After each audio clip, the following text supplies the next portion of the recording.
My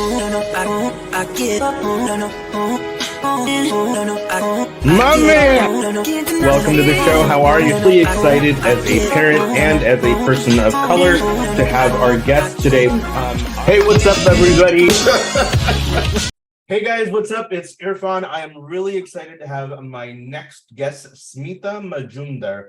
Let me tell you a little bit about her before I have her introduce herself. So when I speak with people, it's almost like going on a field trip sometimes. Like when we were kids and we watched Sesame Street, we see, the show, it takes us on a tour of a candy factory and things like that. And you see the candy being made and all these really cool things happening.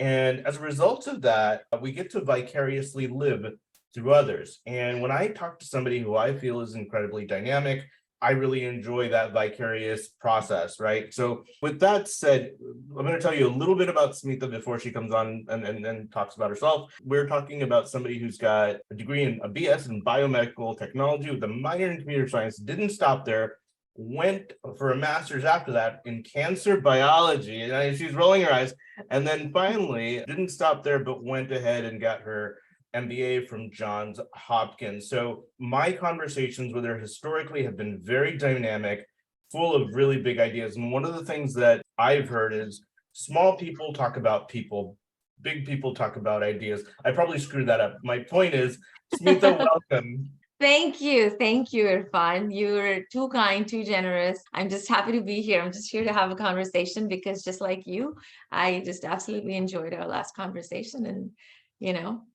let's go. Definitely. So there's a lot to unpack. What I'd like to start with is, how did you get on the path that you're on now? Are we talking middle school? Are we talking high school? Are we talking about two parents who worked in healthcare and, supported you in everything that you did? What was the sort of general catalyst for getting you on this path that you're on? Oh, that sounds so lofty, this path that I'm on. So entrepreneurship, I'm guessing, is what you're talking about. So no, definitely not middle school, not high school, not college. As far as parents, they were both professors. One of them was a math professor. One of them was a computer scientist. So the expectation was obviously, like a degree in sciences, a PhD and whatnot.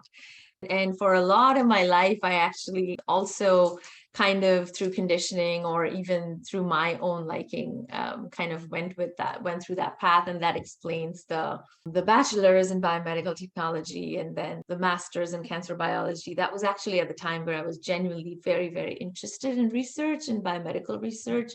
But then once I started working in lab, I realized that, the research and the science of it fascinates me tremendously. But the life of a lab student, the life of a PhD student is, and I've heard this from many PhD students, like after they start their PhD, they're like, what did I get myself into? It's a very, it can be very enamoring, but I just didn't think that lab was where I belonged. And so my advisor at the time had said that, you should think about doing an MBA. And I had never thought of doing anything in business or entrepreneurship before that. I was a very bookish person. And so I was in DC already. And so I applied to Georgetown and I got into the MBA program there, and that changed my life. Like that's when in business school, I know it's a lot of it is, called fluff, and a lot of people frown upon MBA degrees and whatnot. But for me, as a person who was not naturally business oriented, the MBA degree genuinely changed my mindset and brought out those things in me that I always kind of thought I was, good at, but it never found expression, or I didn't know how to. Okay, you cover some really important things there. I mean, I can almost picture you back there making the decision to go and take that plunge to get your MBA. What were the things that you think were your weaknesses thinking back, and as a result of embarking on sort of shifting your academic journey a little bit, provided strengths or supplemented you to be able to do what you do today? You mean what did the MBA supplement with that I didn't have before? Yeah. Oh, I would say the very thinking of, we talk about ideas, but I think very few people can take an idea and think of it in terms of a market, because that's where everything, starts and ends with a market. If you don't have a market for an idea, it's just an idea. Right. So that very shift of thinking of an idea or a product in terms of a market, a product, what it serves in the market, customers, the cost structure, the operations, this whole thinking behind just an idea is something that was tremendously eye-opening to me. And that's when I first learned the concept of an idea is actually all of these things, and then it becomes, a product or a business. And that entire thinking I would give to business school. And it doesn't have to come through business school or an MBA degree. Like there are tons of books and, courses out there now for free but that thinking is important. The idea of understanding the importance of a market before you do anything. Got it. Now, you described yourself as a bookish person, and knowing, I don't know you as well as others, but you seem very comfortable interacting with people and very engaging. Do you feel you were an introvert? Has that changed? Are you the same? Are you different as a result of going through that grad program? I don't think people change. I think people uncover parts of themselves that are, already part of them that never got the chance to bloom or show up. So I would think, yes, I was very much I don't know what an introvert technically is, but I wasn't the person that would just stand up in the middle of, a crowd and start, speaking their mind. That is something that I got very comfortable with in business school, is because there is no option. You're not a kid anymore. And typically people in business school are, older than just like regular grad school. And nobody cuts you slack in business school. If you're asked to say something or do something, you just have to show up with your best self. And that was a very, very important exercise for me as a person. But again, I don't think it was a change for me to the point where it was painful, the transformation. It was a very natural progression. So that's why I tend to move towards the idea of just uncovering things. Got it. This next question might sound incredibly rhetorical given some of the body of work, but how do you incorporate purpose in your work? How do I incorporate purpose in my work? I think, can I just give you my definition of purpose first? Because I think we tend to define purpose or have come to define purpose in a pretty narrow way, where it's somehow linked to our work or professional life, finding your purpose through work. To me, purpose is not something you set out to do. A lot of people say, I have to find my purpose to impact lives. I think it's the other way around, where by being your most productive and impactful self, naturally, the lives that you impact, that defines your purpose. And it's a gradual process. So and it doesn't have to be professional. A lot of times we talk about professional purpose because there's so much of a focused effort goes into that. But to me, purpose is, there are people that we know, I know that, and maybe you're one of them, people spend time with a person and they feel healed, they feel, just re-energized and positive and excited. That's their purpose. It might not be defined through their work professionally, but that's their purpose. So from that aspect, I think whatever lets me be at that point of time, the most productively expressive form of myself that kind of positively impacts others, hopefully, that's my purpose at the time. And I don't think you have to have one particular purpose all through life. It could it could change. We're human beings, our potential is limitless. That is so insightful, and I want to restate what I heard in the best way I think I can articulate it, because that is a big idea that is lost on a lot of people. I'll give you some examples. So we used to have some very cool office space, right? We don't need it anymore because we transitioned to working remotely. Subject for another conversation. However, so we would invite clients at this location right on downtown Michigan Avenue. It's got a view of Lake Michigan. It's Oh, beautiful, wow. all glass. It's really cool. And we share that building with on our floor, there was a hedge fund and a few sort of really big shot, high, super high, ultra high net worth individuals. They had offices there, right? And so one of our clients is an ophthalmologist, amazing guy. He does surgery on folks in other parts of the world, folks who can't afford cataract surgery, things like that. And Yeah. I'm thinking to myself when I'm excited to work with him, and people like that, who are as selfless as he is, mean a lot to me. They give me fuel, right? They give me motivation and drive. So here I am talking to him, and his frame of mind is really different than what I thought it was.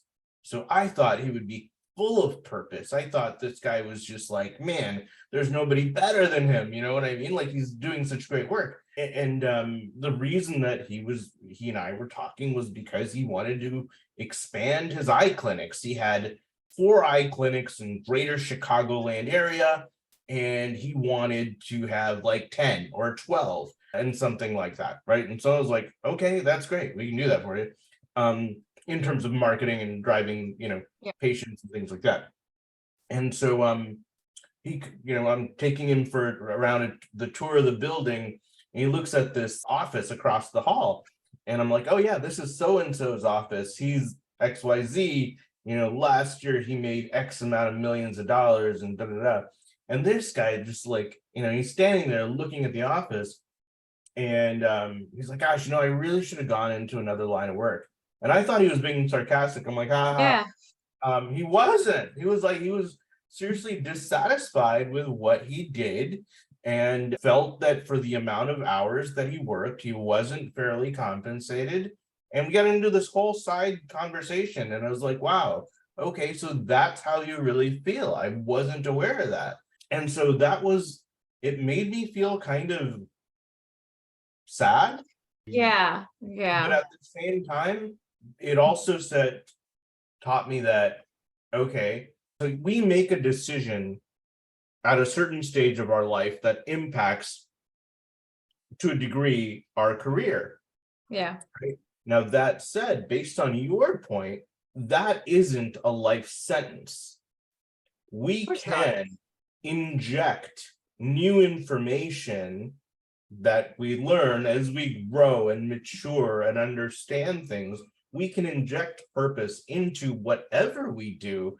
And that's why you have these folks all over the world that maybe in these disparate positions that you wouldn't necessarily think they're having an impact on other human beings, but somewhere along the way, they found their purpose organically, right? And began, whether it's mastering their craft or being the best at what they do, and other people see that sincerity and that, God forbid this term, authenticity, which is used, and they see that. So what you're saying not only makes a lot of sense, but I think people should really spend some time thinking about it, because we're not just stuck on some 2-lane highway that we started on, 10 years ago or 15 years ago.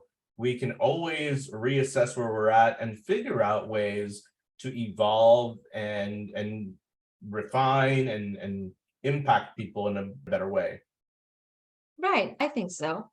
And the goal should not be to impact people. The goal should be to what brings out, I think, to me, is what brings out the best that I have to offer at that certain point in my time, because that automatically will positively impact people. But if I'm setting out to have an impact on people, and my logical mind is, taking over, and these thoughts of ego and stuff, somehow take over, then I might be misled into thinking, well, I have a degree in this, I have a degree in that, then I should do this. But I think our best work comes out when we let ourselves authentically just, I guess, express the best that we think we have to offer at that time. It could be, Is that like getting into flow state? I think that's so funny. I'm a big believer in flow. I think so. Because I think too often we try to control life instead of just letting life unfold. And that's when we try and take things that are probably not in our share or not our path. But if you just let life unfold, I think the beauty of life lies in that. But that's not to say, I do want to go back and address one thing. A lot of people do end up finding their purpose the right way through what they're passionate about and what they love doing and what they are the best at. And those are the people that you see having a long path. I don't want to say career graph, but a long path along the same path. They're, blessed. And I guess what I'd also like to add is you can have more than one purpose. I think we are too stuck on this idea of you have to have one purpose. There's so many different facets of a human being, and we should never ignore that. We don't need to have just one purpose. Got it. No, that makes a ton of sense. Talk to me about some of your biggest challenges, either that you've overcome or currently that you're dealing with, to the extent that you're comfortable sharing. Biggest challenges. I'm not a big fan of the word challenge. I in fact don't even use the word challenge. Can I repurpose that into opportunity? I think because they're literally the same, like two sides of the same coin if you think about Understood. it. As far as, and we haven't talked about my, the currently what I'm working on, but I think the biggest opportunity in front of me pertains to a venture that I'm planning to launch. Okay. And that has to do with Ayurveda, and I'm focusing entirely on the US market. And so I think the biggest opportunity ahead of me is to work on, through education, steering the Western mind away from Ayurveda and Eastern medicine being this mystic herbal black hole to, yes, it is a system of medicine that is rooted thousands of years ago, but it is extremely methodical and scientific. And now, thankfully, because of research being done, backed by a lot of research and science, and it's extremely effective in treating health conditions that Western medicine is still struggling with. So that shift, I think, is my biggest opportunity.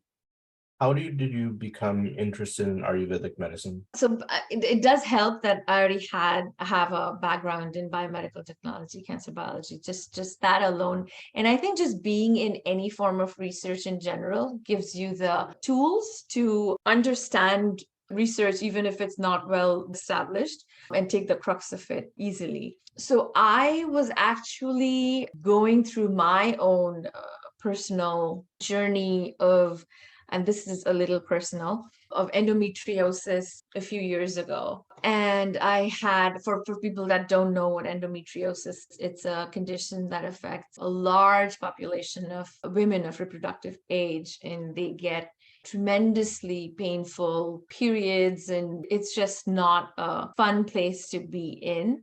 But endometriosis also has not had a cure or anything like that. So basically, if you're a woman with endometriosis, your lifestyle is severely compromised.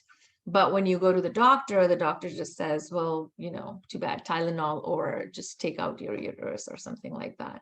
And so I was no different. So I went to a couple of doctors here, and I was told that the only way to not cure it, but stop it in its tracks for a temporary period of time is to just stop my menstruation altogether. And so for a woman of reproductive age, I mean, that just seems so counterproductive to me. So that's when somehow serendipitously, I was actually going to India at that time. And I somehow thought of just looking up endometriosis in Ayurveda and the treatments in Ayurveda that have been there. Because Indian women are very, very fertile and fertility has never been a problem in India. And so once I started looking more and more into it, I found some research papers that have done some good work on endometriosis using Ayurvedic herbs, Ayurvedic medicine. And so I put myself on kind of this like self regimen, did about a 3-month period of medicine. And at the end of the 4th month, I had gone back and done an ultrasound. And the woman, it's so vivid still. The woman said to me that, do you know why your doctor sent you for an ultrasound? And I said, to check my endometriosis. And she said, you don't have endometriosis. Your uterus is clear. And I was like, I literally felt a tear. And I was like, oh my God. And so that's when that was my moment. Like it was earth shattering in a very, very positive way. And so that's when I realized that, the power that Ayurveda has. And that's when I kind of looked into it and really, really dug deep into not just the Ayurvedic texts, but also the modern research that is being done.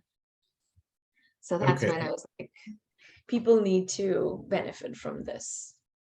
Got it. Now that you have that new knowledge, I'm thinking back to when you're discovering this and you're like, oh my goodness, I need to tell other people about this, or I need to get the word out. Yeah. How did you go about that process? Were you in disbelief? Did you think to yourself, yeah, this is definitely it. I found what I want to dedicate some of my time to, and here's how I'm going to go about doing it. Can you describe that process? It was maybe not as, systematic and, well thought out, because at the time I was not in disbelief. I was extremely pleasantly surprised. But a part of me, obviously, when you start, when you embark on something new, you always hope that it'll work. I'm inherently an intuitive person who tends to be to err on the side of positivity. So it was not a complete shock to me. Plus, I had also seen enough research papers that made me think, that also kind of nudged my logical mind. It was not just like, snake oil, where I was just, let me just try this and see what happens. There was enough research that I had read where I was hoping that it would also work on me.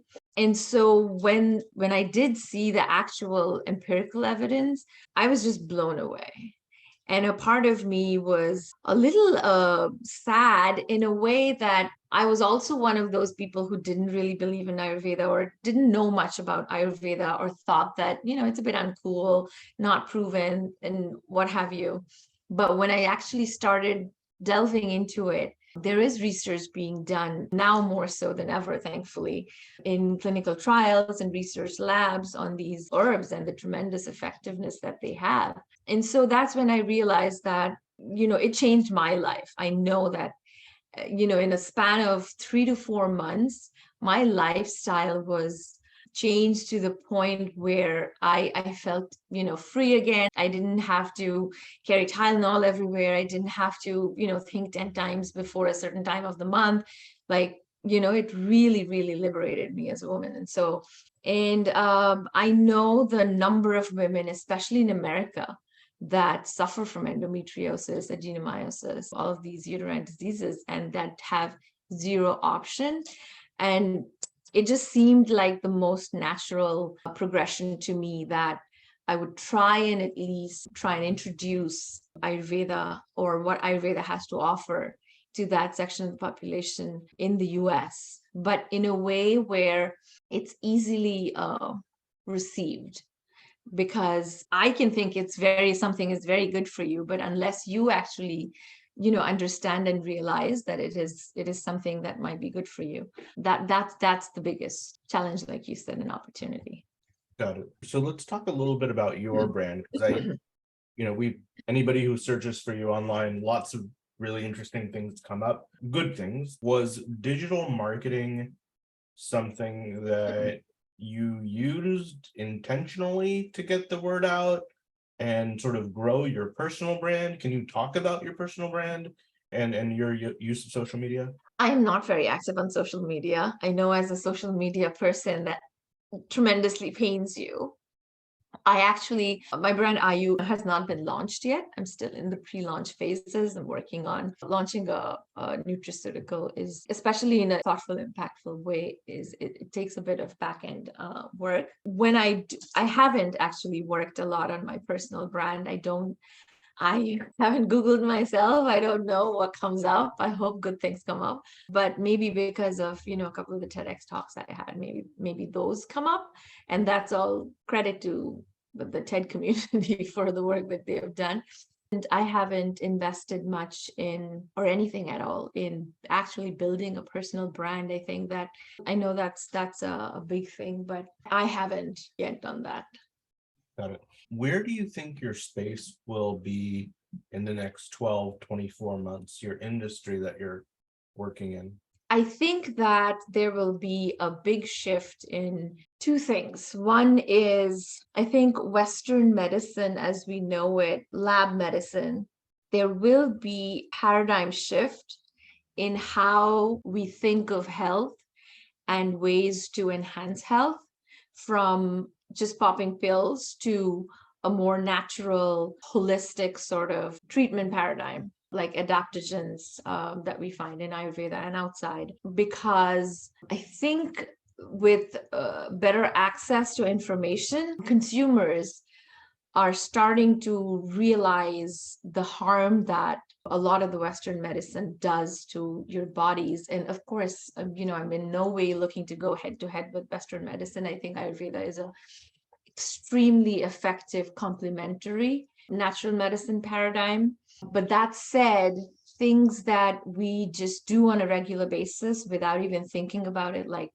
popping a Tylenol or, minoxidil for hair growth, or like you name any generic medicine, even over the counter ones. If you go to the National Library of Medicine and look at the toxicity studies that are done on these everyday medicines, you will be appalled at how myopic these medicines are. A Tylenol may cure a headache, but it is extremely bad for the liver. Viagra may solve the erection problem, but it sends people to the hospital with heart attacks. But these things really, I think, as people know more and more about, there will be a shift towards more natural medicines that treat the body as a system, as opposed to just organs. There's been a recent sort of uptick in this phenomenon of treating men with low T. So testosterone replacement therapy. Have you heard of this? Yeah. I literally was on the phone with somebody Friday who was telling me about one of their coworkers who decided to go on this therapy. And as a result of it, he was not a pleasant person to be around. And I'm being very sort of understated when I explain. So, but then there's folks on the other side of it. Well, it makes the man more fertile. Well, I don't know if that's the right word. There's all these benefits. And so there's this individual I was talking to was like, well, you don't want to interfere with nature.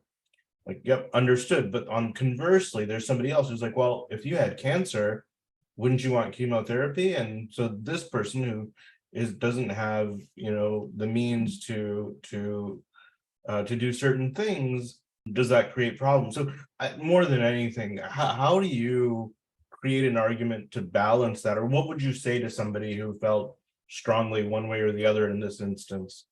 Like I said, I'm not looking to go head to head with Western medicine. I think there's tremendous good that medicine does. I think medical technology, but the research that goes on, and I am a person who tremendously believes in scientific research. There is merit to that for sure. And but it's important to recognize that alternative complementary natural forms of treatment can actually go hand in hand with Western medicine, give better results. For example, things like premature ejaculation or erectile dysfunction, and this whole entire arena of men's reproductive or men's sexual health is a huge problem in the Western world. It's appalling what men have to resort to in order to feel more manly or address that. But again, a lot of it does a lot more harm because it'll treat one organ. But Eastern medicine and Ayurveda, what it does is it actually treats your body as a system. It treats the mind, it treats the liver, kidneys, just like your actual reproductive organs. So it actually treats you as a human being as opposed to just an organ. So all that is to say that I think there is space for both, but in my personal opinion, I think natural medicine is definitely the way to go, because there are no side effects really. Got it. Is there a book that you have read recently that you would recommend to others that has had an impact on your life? Ooh, I love reading. A book that I have read recently, 0 to 1. It's a book by Peter Thiel. I think for entrepreneurs, it's a great book to read. It kind of talks about the incremental process of launching something, or how to understand, markets and the process of building a brand and building a business. I thought it was a great book. But on the business aspect, I think personal books have more of an impact on me. So the book called Karma by Sadhguru, I don't know if you know of him, but it's a book called Karma, Crafting Your Own Destiny. That's another great book. Very cool. I will check out both of those books. You must. What keeps you up at night? What keeps me up at night? I know this is a very glorified question. Nothing keeps me up at night. I think we need to change this narrative and stop glorifying, things keeping people up at night. And that stems from this sense of tremendous self-importance, and that the work that I'm doing is so important that, if I drop dead tomorrow, no one's gonna, the world will go on. So nothing keeps me up at night. I think that's on purpose, because I try to take a very balanced approach to just in life in general. I think, and if I can suggest, Irfan, podcasters like you that kind of, shape the narrative of this whole entrepreneurial journey sometimes, maybe shift the question from what keeps you up at night to what keeps you motivated during the day, or what keeps you excited during the day. I think that's a better question because I tend to shy away from glorifying that aspect. I like the balance of having a good mental space where, I know this is not the question, but sleep is important, and having a balanced approach to life is very, very important. But what keeps me motivated is the opportunity ahead. How do I shape the narrative around Ayurveda and best educate people without being preachy or without being, without speaking a foreign language? Got it.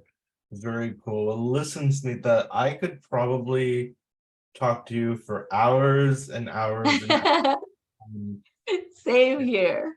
It's very cool and insightful. I like how you approach problems. I like how you explain things in a very sort of conversational, big sisterly way. Big sisterly way. It's very cool. It's very cool. Let's keep in touch. I think everything that you shared with us, for somebody who is stuck in a job, let's say, that they don't like, who sees you and they're thinking, man, I want to be, how did she start this? How did she, what advice would you have? Sort of like last thing before we adjourn today. It'll sound cliched, but life is too short, and human beings have way too much potential than what we give ourselves credit for. And I think if whoever is, stuck in a job or stuck in a kind of a place that they want to get out of, I think while being pragmatic and making sure that without romanticizing the idea of entrepreneurship and just, quitting your 9 to 5 and doing whatever is necessary to be happy. All power to people who can do that, but being a little pragmatic and saving up for, a runway, having a plan, and then just going for it. Life is too short, man. And you are capable of way, way, way more than you think or than we think. So that, I think, is the biggest realization people just need to have is a job probably exploits 0.5% of a person's potential, and 99.5% of that is just remaining unexplored because they make that their life. But I think if there are things that you find joy in, that you're naturally good at, you should just pursue it. Got it. All right, guys, you heard it here first. Smita, thank you so much. Thank you, Irfan. It was such a pleasure as always talking to you. All right.